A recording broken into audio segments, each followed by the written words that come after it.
नमस्कार दोस्तों, आज हम आपके लिए लाए हैं एक रोचक हास्य कहानी जो आपके मनोरंजन में सहायक होगी और जिसे सुनकर आपको मजा भी आएगा। तो कृपया कहानी को अंत तक सुने और हंसी के इस सफर का आनंद लें। तो चलिए शुरू करते हैं। बब्बू की बारात। एक ऐसे दूल्हे की कहानी जो शादी के दिन अजीबोगरीब घटनाओं में फंस जाता है। बब्बू सिंह गांव के सबसे सीधे साधे और भोले भाले लड़के थे। जब उनकी शादी तय हुई तो पूरे गांव में खुशी की लहर दौड़ गई। शादी वाले दिन सुबह सुबह ही बब्बू अपनी नई शेरवानी पहनकर तैयार हो गए। दूल्हे की सवारी के लिए एक शानदार घोड़ा भी मंगवाया गया था, लेकिन घोड़े की आदत थी कि वह सिर्फ अपने मालिक की बात मानता था। बब्बू जैसे ही उस पर चढ़े, घोड़ा अचानक बिदक गया और सरपट दौड़ पड़ा। गांव के लोग, बाराती और खुद दुल्हन के परिवार वाले यह दृश्य देखकर अवाक रह गए। घोड़ा खेतों से होते हुए सीधे तालाब में जाकर रुका और बब्बू धड़ाम से पानी में जा गिरे। उनकी शेरवानी की हालत ऐसी हो गई कि उन्हें वहीं कपड़े बदलने पड़े। किसी तरह बब्बू को वापस लाया गया और दोबारा बारात निकली।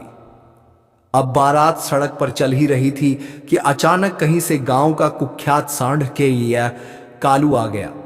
कालू की पहचान थी कि वह लाल रंग देखकर बिदक जाता था और संयोग से बब्बू की पगड़ी सुर्ख लाल थी। सांड ने बिना देर किए बब्बू की तरफ दौड़ लगा दी।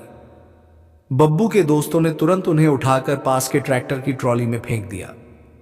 सांड वहां तक पहुंचा ही था कि ट्रॉली अचानक स्टार्ट हो गई और बब्बू समेत कुछ बाराती सीधा अगले गांव की तरफ रवाना हो गए। आधे घंटे की मशक्कत के बाद किसी तरह ट्रॉली रोकी गई और बारात फिर से वापस अपने रास्ते पर लौटी। गांव में पहुंचने पर बारातियों ने राहत की सांस ली, लेकिन किस्मत को शायद अभी और मजे लेने थे। जैसे ही जयमाल का समय आया, बिजली गुल हो गई। अंधेरे में बब्बू ने जिसे जयमाल पहनाई वह उनकी दुल्हन नहीं बल्कि उनके साले निकले।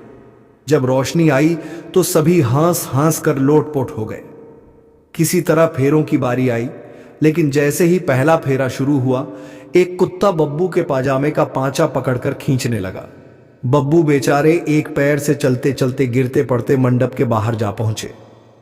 अब किसी ने कुत्ते को भगाया, किसी ने बब्बू को उठाया और अंततः फेरे पूरे किए गए। किसी तरह शादी तो हो गई, लेकिन बब्बू की इस अनोखी बारात की चर्चा पूरे गांव में महीनों तक होती रही। और तो और गांव वालों ने इस शादी को इतिहास की सबसे मनोरंजक शादी का खिताब भी दे दिया। अंत भला तो सब भला। अगर आपको यह कहानी पसंद आई हो तो कृपया चैनल को लाइक, शेयर और सब्सक्राइब करें। धन्यवाद।